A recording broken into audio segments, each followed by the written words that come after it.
The World Vision Kenya IMARA project, which has been running in northern Kenya, is supported by the government of Sweden through the Embassy of Sweden in Kenya.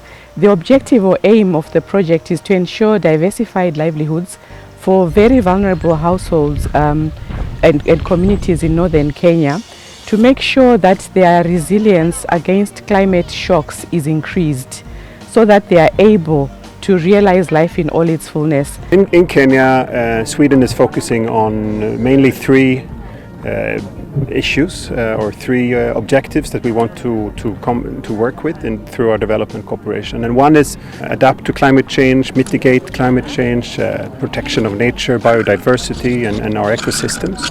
One other important project that we are also implementing under IMARA is the rock catchment project.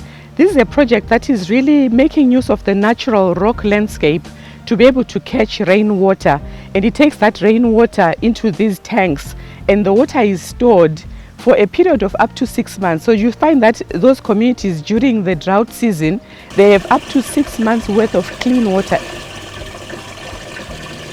It's a very low cost project that does not cost a lot of money, because it's using the natural environment to be able to channel safe drinking water for the communities. We have several projects that are related to regreening trees.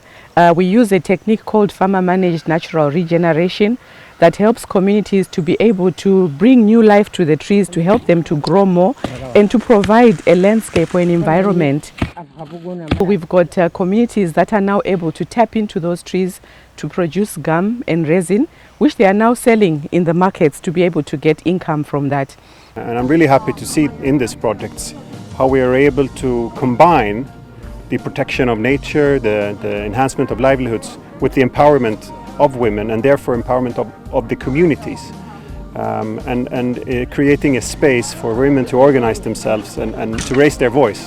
We've seen this example also here during this field trip, where women through their work with the beehives, for example, have been able to access markets and also gain a more economic independence, which is a fantastic, I think, integration of different objectives into these projects. So what we've seen is that communities that were normally quite nomadic, they would move from place to place in search of pasture land, they are now a lot more settled. We've seen even a rise in the number of manyatas that are coming up in those areas.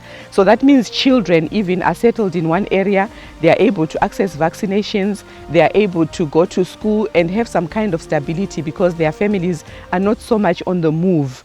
We've seen excellent results in these projects during this visit, and we should definitely try to use them as an example and see how we, together with other partners, of course, could scale and also make sure that other parts of Kenya, other parts of Africa can use these examples to expand and to grow.